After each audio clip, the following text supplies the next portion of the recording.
Today I'm going to show you how to autolyse oat flour for sourdough. I'm Sharon Roberts, founder of learnsourdough.co.uk. So in this bowl I've got some lovely oat flour. It's also known as oatmeal. It's just finely ground oats, that's all it is, and it's just a slight kind of beige colour. And I'm going to be making some lovely oat and rye sourdough in my Pullman loaf. In my Pullman loaf tin a little bit later today, and it all starts off with weighing out the flour, the oat flour, and I'm going to add all of the water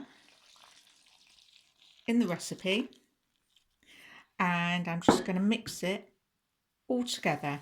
And this is the autolyse process, and it's really worthwhile.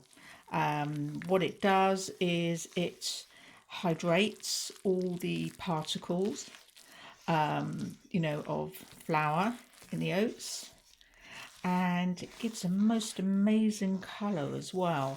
Now you can get, it's a little bit messy here, but you can get in with a spoon if you prefer. It smells wonderful, like really oaty, intensely oaty. And that's about it. So just as long as all the particles of oat flour are covered in water, then that's all you need to do. So that's it. And what I'm going to do now is just cover it with a little bit of plastic here, or plastic bag will do, and I'm going to leave it for a couple of hours, and then I'm going to come back and continue with my recipe. I'll see you later.